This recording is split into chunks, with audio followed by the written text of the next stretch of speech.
লেন্সকে প্রধানত দুটো ভাগে ভাগ করা হয়, একটা হচ্ছে উত্তল বা অভিসারী লেন্স আর একটা হচ্ছে অবতল বা অপসারী লেন্স। উত্তল লেন্স কাকে বলবো বা অভিসারী লেন্স? যে লেন্সের মধ্যভাগটা এইভাবে দেখাচ্ছি, মধ্যভাগটা চওড়া এবং প্রান্তীয় ভাগ ক্রমশ সরু তাকে বলবো উত্তল লেন্স। এক্ষেত্রে দেখা যাচ্ছে মধ্যভাগটা ক্রমশ চওড়া, ক্রমশ প্রান্তীয় ভাগ সরু হচ্ছে, এটা হচ্ছে উত্তল লেন্স। অবতল লেন্স কি? মধ্যভাগটা সরু, প্রান্তীয় ভাগ ক্রমশ চওড়া হচ্ছে, এটা হচ্ছে অবতল বা অপসারী লেন্স। এবার দেখি উত্তল লেন্স আবার কয়েকটা ভাগে ভাগ করা হয়। উভয় উত্তল, এগুলো প্রয়োজন নেই।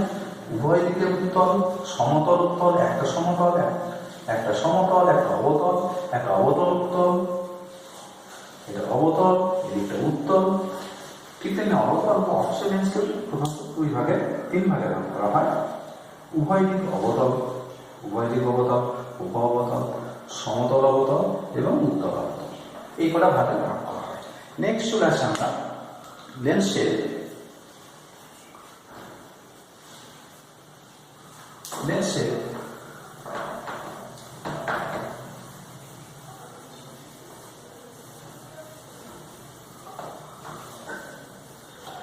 বিভিন্ন ভাগগুলো নিয়ে আলোচনা করব।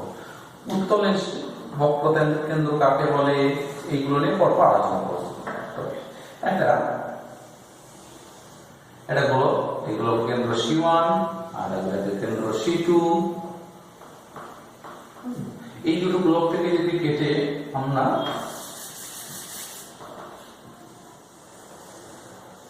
এই গোলকের কেন্দ্র C2, তাহলে এই তলটা এই গোলকের অংশ, তাহলে আবার এই তলটা এই গোলকের অংশ। তাহলে এখান থেকে আমরা কি দেখতে পাচ্ছি? এই যে দুটো বক্রতল দ্বারা গঠিত হলো এই অংশটাকে আমরা বলবো লেন্স। এখানে আমরা বুঝতে পারছি এটা একটা উত্তল লেন্স গঠিত হয়েছে, দুটি বক্রতল দ্বারা উত্তোলন গঠিত হয়েছে। এবার বক্রতা ব্যাসার্ধ কি? তাহলে এর বক্রতা কেন্দ্র কোনটা? এটা। এর বক্রতা কেন্দ্র কোনটা? এটা। তাহলে বক্রতা কেন্দ্র কি?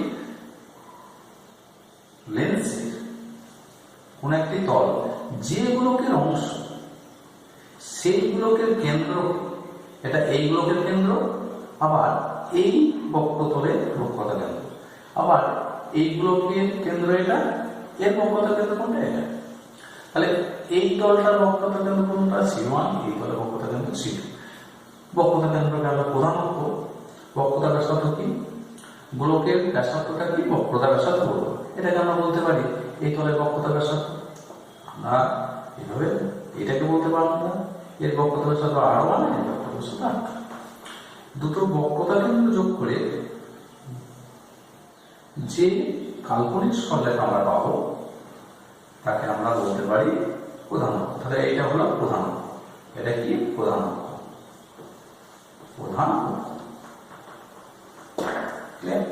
এই উন্মেষ ব্যাপারটা আছে, আমরা এখানে যে ধরনের লেন্স ব্যবহার করব সেই ধরনের লেন্সগুলো দুটো বৈশিষ্ট্য শর্ত বহন করবে। এক নম্বর, লেন্স পাল্লা নেব, লেন্সটি পাল্লা হবে। দুই, উন্মেষ ক্ষুদ্র হবে। এই দুটো শর্তে ক্ষুদ্র হবে। এই দুটো শর্তের উপর আমরা এখানে সব লেন্স আমরা ড্রয়িং করব। নেক্সট চলে আসি আমরা লেন্সের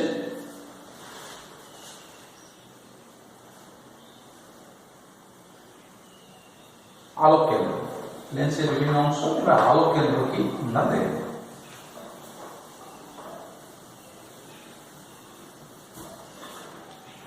লেন্সের আলোক কেন্দ্র, পরের হেডিং হচ্ছে আলোক কেন্দ্র।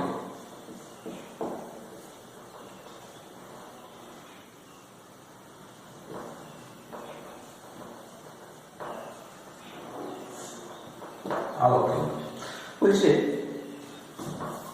লেন্সে, এটা আমি একটা উত্তল লেন্স নিলাম, মোটামুটি এটা হচ্ছে প্রধান অক্ষ। ওই যে লেন্সের একটা পৃষ্ঠে, যে কোনো একটা পৃষ্ঠে একটা আলো রশ্মি আপাতিত হবে, আপাতিত রশ্মি। তাহলে তিনটে মাধ্যম দেখতে পাচ্ছি, এটা লঘু, এটা হচ্ছে লেন্সের কাঁচ মানে ঘন, আর এটা হচ্ছে লঘু।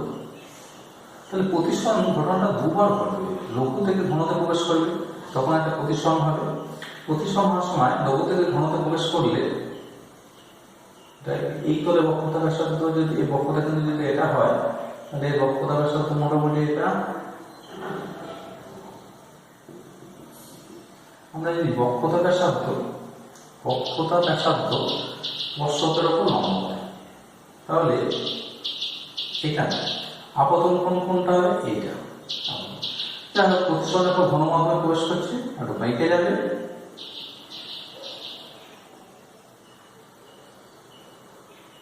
বেঁকে গেল,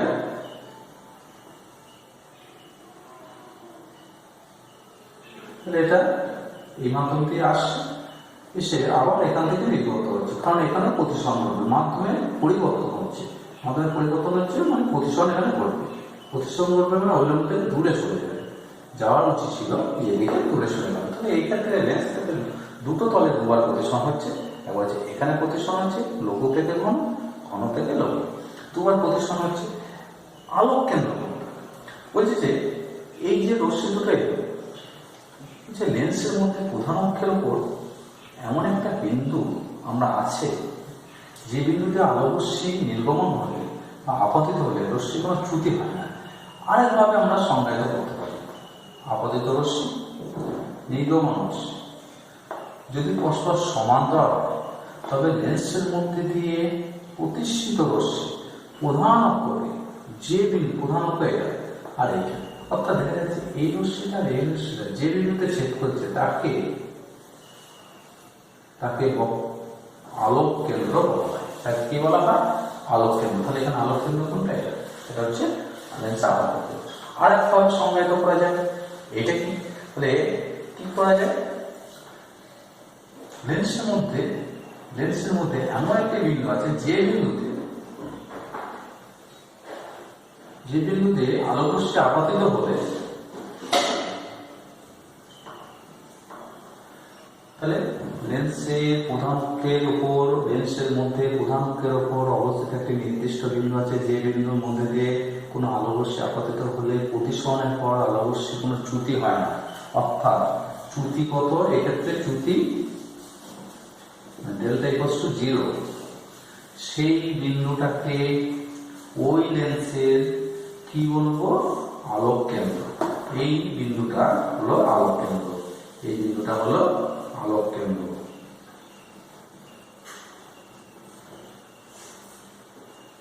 ঠিক আছে,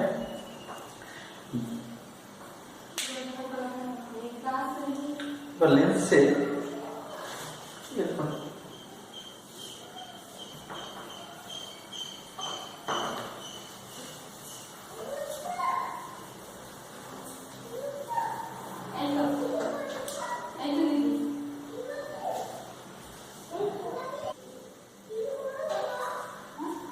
এবার আমরা লেন্সকে যে দুটো ভাগে ভাগ করেছিলাম, উত্তল এবং অবতল।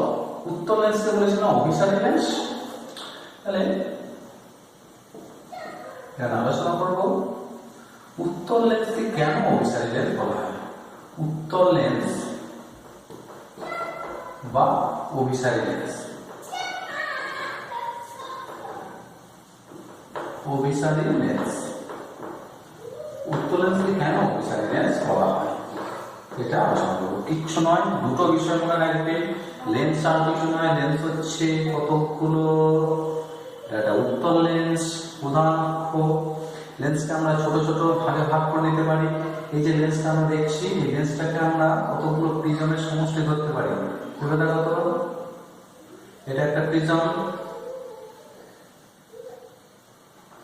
এটাও একটা প্রিজম, এটাও একটা প্রিজম,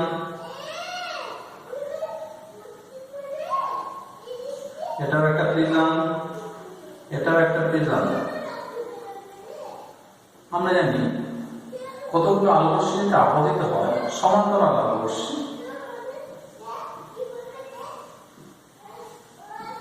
তাহলে কতগুলো প্রিজমের সমষ্টি? দেখা যাচ্ছে এই যে আপাতত আলোক রশ্মি প্রিজমের মধ্যে পড়লো, প্রতিসরণে পড়লো, অর্থাৎ প্রতিষ্ঠিত রশ্মি কি হয়? ভূমির দিকে বেঁকে যাবে, ভূমির দিকে বেঁকে যাবে, অর্থাৎ ভূমি কোণটা এই প্রিজমের ভূমি কোণটা, এটা হচ্ছে প্রিজমের ভূমি, এই দিকে বেঁকে যাবে, বেঁকে এইদিকে যাবে। অর্থাৎ ঠিক তেমনি এই প্রিজমটার দিকে লক্ষ্য রাখবে, এটাও একটা প্রিজম। তাহলে প্রিজমের উপর আলোক সাথে হলো, প্রতিষ্ঠিত রশ্মি কি হবে? এইদিকে যাবে না এইদিকে যাবে? আমরা দেখেছি প্রতিসরণের পর ভূমির দিকে বেঁকে যাবে। তাহলে দেখা যাচ্ছে আপাতত আলোক রশ্মিগুলো কোনো লেন্সের উপর পড়লে লেন্সটাকে আমরা ভেবে দিতে পারি অসংখ্য প্রিজমের সমষ্টি। উপরের দিকে লেন্সের উপর অংশে প্রিজমটা ভূমি এইটা, সেই জন্য এইদিকে হচ্ছে, নিচের অংশে লেন্সের ভূমি এইটা, এইদিকে হচ্ছে। তারা একটা বিন্দু থেকে সব আলোক রশ্মিকে একটা বিন্দু থেকে পরস্পর মিলিত হচ্ছে, একটা বিন্দু থেকে মিলিত হচ্ছে। এই ঘটনাকে সেই জন্য উত্তল লেন্সকে আমরা কি বলবো? অভিসারী লেন্স, কনভার্জিং লেন্স বলবো। কেন বলা হয়? আর একটা বলি, উত্তল লেন্স হলো কতগুলো প্রিজমের সমষ্টি, সেই প্রিজমের উপর আলোক রশ্মি আপাতিত হলে প্রতিসরণের প্রিজমের ভূমির দিকে বেঁকে যায়। চিত্রে দেখা যাচ্ছে এই রশ্মিটা ভূমির দিকে বাঁকার ফলে এখানে এইদিকে যাচ্ছে, এই রশ্মিটা ভূমির দিকে বাঁকার ফলে এইদিকে যাচ্ছে, এবং প্রতিষ্ঠিত রশ্মিগুলো দেখা যাচ্ছে একটা বিন্দুতে একটা তলে গিয়ে মিলিত হচ্ছে। এখানে একটা বিন্দু দেখিয়েছি, একটা বিন্দু থেকে মিলিত হচ্ছে, এই জন্য একে অভিসারী লেন্স বলা হয়। পিছনে দুটো পয়েন্ট, লেন্স হলো কতগুলো প্রিজমের সমষ্টি, লেন্সের উপর আপাতত রশ্মি প্রতিসরণের পর কি হয়, বা প্রতিষ্ঠিত রশ্মি ভূমির দিকে বেঁকে যাওয়ার ফলে প্রতিষ্ঠিত রশ্মিগুলো একটা বিন্দুতে মিলিত হয়, সেই জন্য একে অভিসারী বা উত্তল লেন্স বলা হয়। নেক্সট চলে আসি অবতল লেন্স বা অপসারী লেন্স। অবতল লেন্স বা অপসারী, অবতল লেন্স বা অপসারী কেন বলা হয়?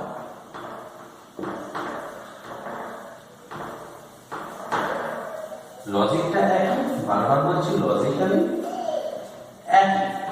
অবতল লেন্স একটা ড্রয়িং করি, কিচ্ছু নয়। অবতল লেন্সকে আমরা কি ভাবতে পারি? সেই প্রিজমের সমষ্টি, কতগুলো প্রিজমের সমষ্টি আমরা যদি ভেবে নিই, এটা একটা প্রিজম। আচ্ছা, উদাহরণ করে ড্রয়িং করলাম, এখানে দুটোই একই।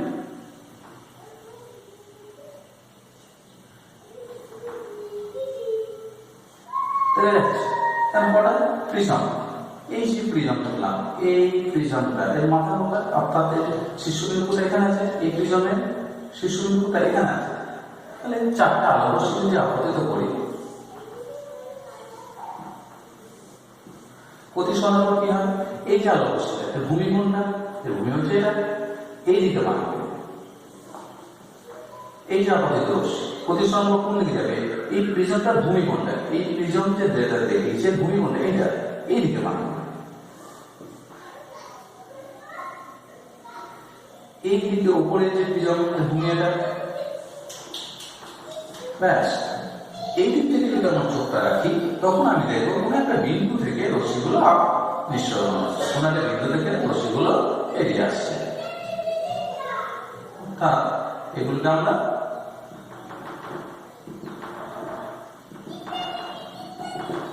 এখানে যদি আমার চোখ থাকে, তাহলে আমরা দেখতে পাবো, চোখে দেখতে পাবো কি এই দিক থেকে যদি দেখি মনে হবে যেন এই বিন্দু থেকে অবস্থিত হচ্ছে।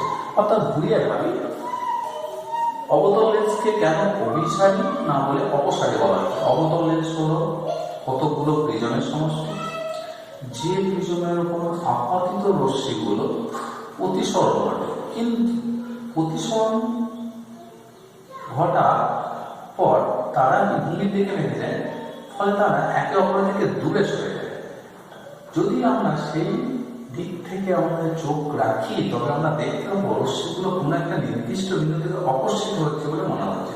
এই জন্য একে অপসারী লেন্স বলা হয়।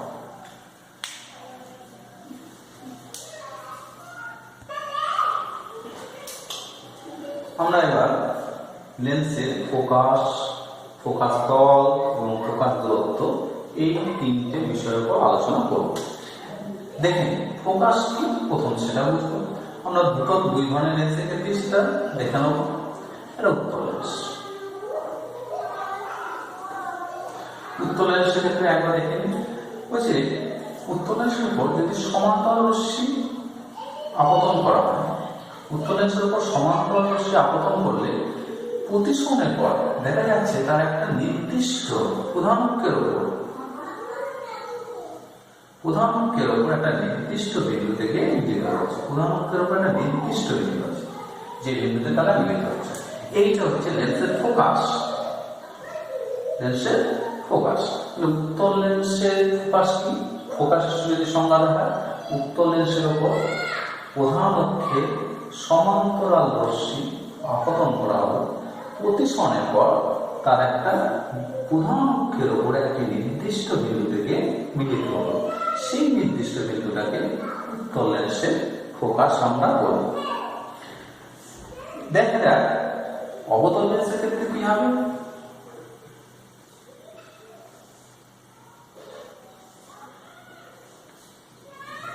এটা হলো প্রধান অক্ষ, সমান্তরাল রশ্মি আপতিত করলাম।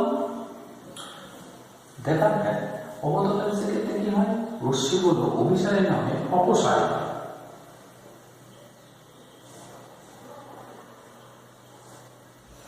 অর্থাৎ অপসারী হয়। তখন আমাদের যদি এই দিক থেকে আমরা দেখে মনে হবে যেন কোন একটা বিন্দু থেকে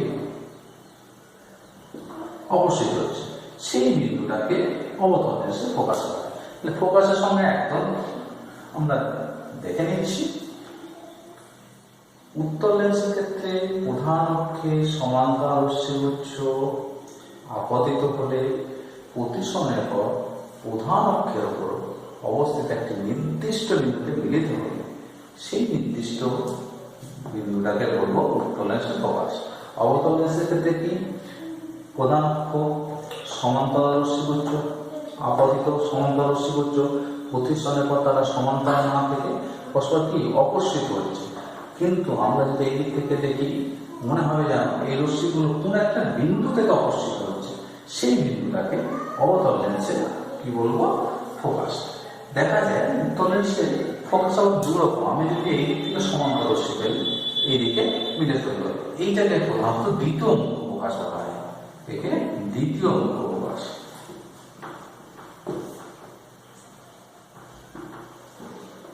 এর নাম হয় দ্বিতীয় মুখ্য ফোকাস।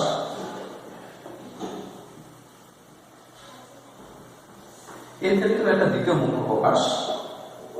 তাহলে প্রথম মুখ্য ফোকাস কি হবে উত্তল লেন্সে? বলছে প্রধান অক্ষের উপর কোন একটা নির্দিষ্ট বিন্দু থেকে অপসৃত আলো রশ্মি লেন্সের আপতন হওয়ার পর প্রতিসরণের পর যদি তারা পরস্পর সমান্তরাল হয়, তাহলে এই বিন্দুটাকে আমরা বলবো এই লেন্সের ফোকাস। কি ফোকাস? প্রথম মুখ্য ফোকাস। প্রথম মুখ্য ফোকাস, যাকে আমরা F1 দ্বারা চিহ্নিত করব। তাহলে প্রথম মুখ্য ফোকাস কি? উত্তল লেন্সের প্রধান অক্ষের উপর অবস্থিত একটি বিন্দু থেকে অপসারী আলো রশ্মিগুচ্ছ, কি রশ্মিগুচ্ছ? অপসারী আলো রশ্মিগুচ্ছ লেন্স দ্বারা প্রতিসরণের পর তারা যদি পরস্পর সমান্তরাল হয়, তাহলে সেই বিন্দুটাকে আমরা বলবো প্রথম মুখ্য ফোকাস, যাকে আমরা F1 দ্বারা চিহ্নিত করব। দ্বিতীয় মুখ্য ফোকাস কি? উত্তল লেন্সের প্রধান অক্ষের সমান্তরাল আলো রশ্মিগুচ্ছ প্রতিসরণের পর প্রধান অক্ষের একটি নির্দিষ্ট বিন্দু থেকে মিলিত হয়, সেই নির্দিষ্ট বিন্দুটাকে ওই লেন্সের দ্বিতীয় মুখ্য ফোকাস করবে। তাহলে লেন্সের দুটো ফোকাস, প্রথম মুখ্য ফোকাস, দ্বিতীয় মুখ্য ফোকাস।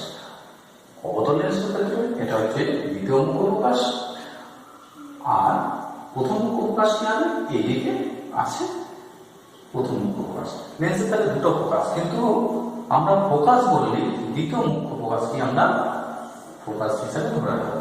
তাহলে এইটা কি বলবো? লেন্সের ফোকাস। ফোকাস। নেক্সট চলে আসি আমরা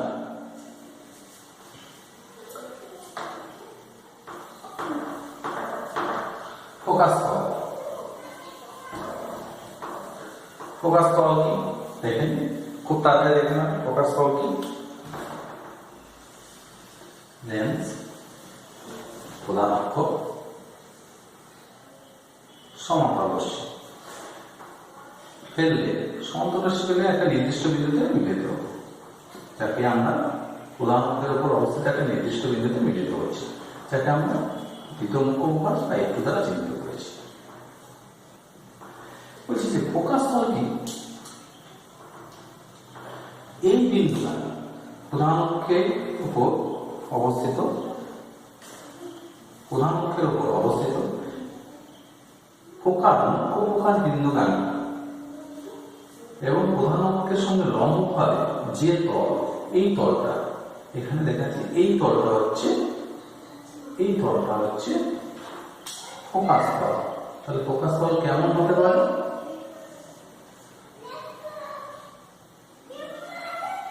এই তল। তাহলে ফোকাস স্থল কাকে বলে?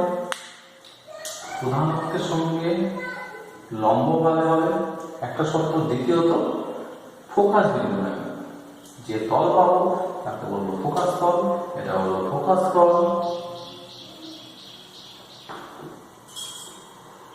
ফোকাস স্থল হবে ফোকাস বিন্দুগামী হতে হবে, প্রথম শর্ত। দ্বিতীয় শর্ত হতে হবে প্রধান অক্ষের সঙ্গে লম্ব হতে হবে। এবার আসছি ফোকাস স্থলে গৌণ ফোকাস। আরেকটা আমরা দেখে নিই, আমরা যে আপতিত প্রশ্ন পেয়েছি সেগুলো কেন সমান্তরাল হতে হবে প্রধান অক্ষে?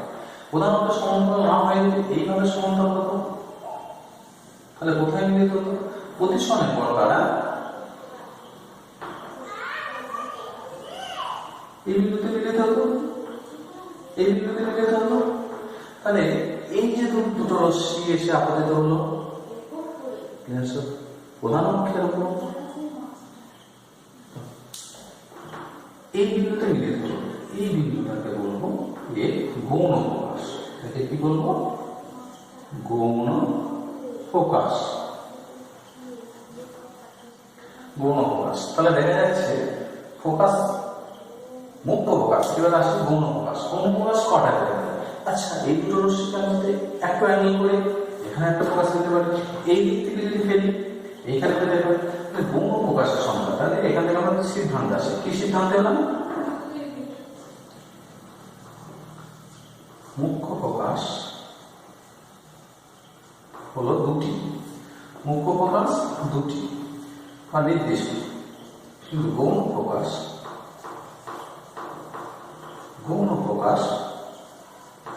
হলো অসম। গৌণ ফোকাস অসম। ফোকাস স্থল পেলাম, ফোকাস দূরত্ব খুব সিম্পল ব্যাপার। ফোকাস দূরত্ব এখানে ফোকাস দূরত্ব 3 নম্বর। ফোকাস দূরত্ব কি? আচ্ছা, লেন্সের হচ্ছে আলোক কেন্দ্র, এটা হচ্ছে ফোকাস। এই ও থেকে অর্থাৎ আলোক কেন্দ্র থেকে এই দূরত্বটাকে একটু, অর্থাৎ আমরা এখানে বলতে পারি ফোকাস দূরত্ব। ফোকাস দূরত্ব ও একটু আলোক কেন্দ্র থেকে মুখ্য ফোকাসের দূরত্বটাকে ফোকাস দূরত্ব বলা হয়। এই বিষয়গুলো আমরা পরে আলোচনা করে কতগুলো টপিক ফোকাস দূরত্ব একটু আমরা দেখে নিই। কতগুলো পয়েন্ট আমরা মনে রাখবো। উত্তল লেন্সের ফোকাস দূরত্বকে পজিটিভ ধরা হয়, অর্থাৎ ধনাত্মক। উত্তল লেন্সের ফোকাস দূরত্ব ধনাত্মক প্লাস। উত্তল লেন্সের ফোকাস দূরত্ব যদি ধনাত্মক হয়, অবতল লেন্সের ফোকাস দূরত্ব হবে ঋণাত্মক। লেন্সের ফোকাস দূরত্ব কি হবে? ঋণাত্মক, নেগেটিভ। পাওয়ারের ক্ষেত্রে তাই, এর পাওয়ার কি হবে? এখানে আমরা দেখে নিচ্ছি।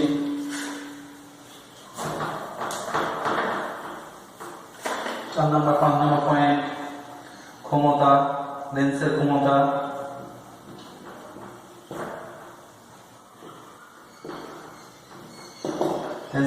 ফোকাস দূরত্ব অনন্য বলা ক্ষমতা দিক থেকে আমরা সেই বিষয়টা অর্থাৎ লেন্সের ফোকাস দূরত্বে অনুমুখকে বলা হয় লেন্সের ক্ষমতা, অর্থাৎ লেন্সের ক্ষমতা পি, ক্ষমতাকে লিখি দ্বারা 1/f ফোকাস দূরত্বকে আমরা সাধারণত এফ দ্বারা চিহ্নিত করি, ফোকাস দূরত্বকে এফ দ্বারা চিহ্নিত করি। অর্থাৎ এই দূরত্ব ও থেকে ও F2 কে আমরা বলবো স্মল এফ, ফোকাস দূরত্ব। এটা হয় ফোকাস দূরত্ব।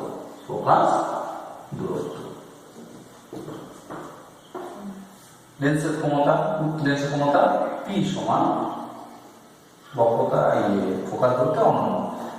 উত্তর লেন্সের ক্ষেত্রে দেখা যায়, এর ক্ষেত্রে দেখি উত্তর লেন্সের ক্ষমতা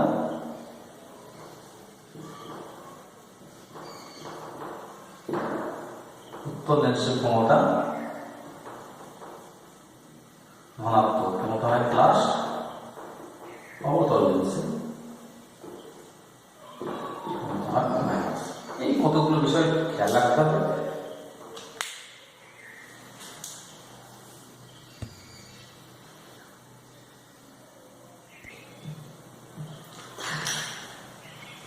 আমরা এবার পরবর্তী বিষয়টা আলোচনা করবো লেন্সের পাতলা লেন্সের রশ্মি অনুসরণ পদ্ধতি, অর্থাৎ পাতলা লেন্সে কিভাবে আমরা প্রতিবিম্ব গঠন করব রশ্মি চিত্রের সাহায্যে। দেখে নিন তার আকার 3টে রুলস আমরা ফলো করব। পরপাসের রুলসগুলো আমরা উত্তর লেন্স থাকলে তার আলোক কেন্দ্র আছে, কতগুলো বিষয় ফোকাস, সাধারণত দ্বিতীয় মুখ্য ফোকাস, কিন্তু এটা ফোকাস ধরবে F2 দ্বারা চিহ্নিত করবো। এদিকেও ফোকাস আছে, প্রথম মুখ্য ফোকাস F1। এবার প্রধান অক্ষের সমান্তরাল রশ্মি, যদি প্রধান অক্ষের সমান্তরাল রশ্মি প্রতিফলনের পর কোন দিকে, এই প্রতিসরণের পর কোন দিকে নির্গত হবে, ফোকাস বিন্দু লাগবে। তাহলে প্রথম লেন্সের প্রধান অক্ষের সমান্তরাল রশ্মি যদি ফেলি, প্রতিসরণের পর ফোকাস বিন্দু পাবে, অ্যাকচুয়ালি দ্বিতীয় ফোকাস বিন্দু পাবে, বা একে বলবো ফোকাস বিন্দু পাবে। এটা একটা পদ্ধতি।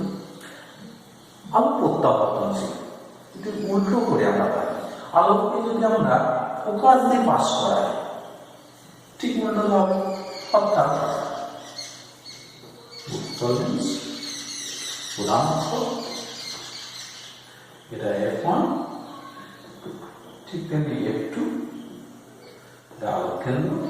আমি কি করলাম, একটা আলোক রশ্মিকে এই ফোকাস বিন্দু দিয়ে রশ্মিকে পাঠাবো।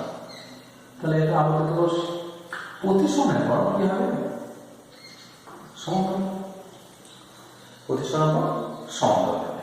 এটা একটা গেল। নেক্সট চলে আসে আরেকটা আছে,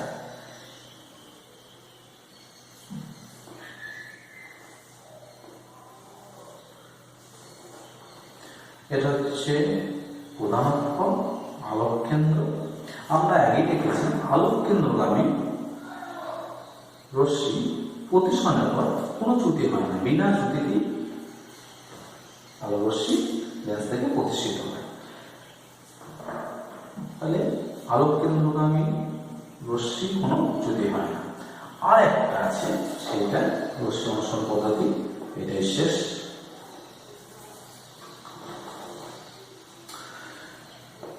এটা যদি প্রথম F1 সমবর্তী নিচে F2, এটাকে 2F1 বলতে পারি, যাকে আমরা C1, এটা সরি এটা C2, অর্থাৎ C1 না C2, এটা বক্রতা কেন্দ্র, এই তলটা বক্রতা কেন্দ্র। ঠিক তেমনি এটা যদি আলোক কেন্দ্র, এটা আলোক কেন্দ্র, এটা F সংযুক্ত, এতটা দূরত্বে এটা নেন 2F2। আচ্ছা, কোনো আলোক রশ্মি যদি বক্রতা কেন্দ্রগামী হয়,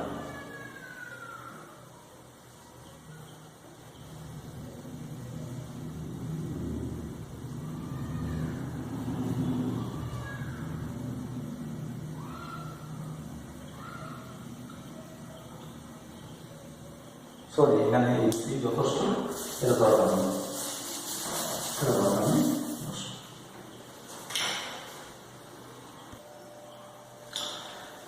এরপরে বিষয় প্লাজমা লেন্স দ্বারা প্রতিবিম্ব গঠন রেখাচিত্রের সাহায্যে আমরা দেখব। প্রথমত আমরা একটা উত্তল লেন্স নিচ্ছি, প্রধান অক্ষ নিচ্ছি, প্রধান অক্ষের ওপর আলোক কেন্দ্রকে আমরা চিহ্নিত করেছি। এবার আলোক কেন্দ্র থেকে এদিকে প্রথম মুখ্য প্রকাশ F1, এটা দ্বিতীয় প্রথম মুখ্য প্রকাশের দ্বিগুণ অর্থাৎ একে C1 দ্বারা প্রকাশ করা হয়, C1 দ্বারা প্রকাশ করা হয়। ঠিক তেমনি আলোক কেন্দ্র থেকে এই দিকে ডান দিকে লেন্সের ডান দিকে দ্বিতীয় মুখ্য প্রকাশ বা একই প্রকাশ বলা হয়, সমদূরত্বে দ্বিগুণ দ্বিতীয় মুখ্য প্রকাশ F2 বা একে C2 দ্বারা চিহ্নিত করা হয়। অর্থাৎ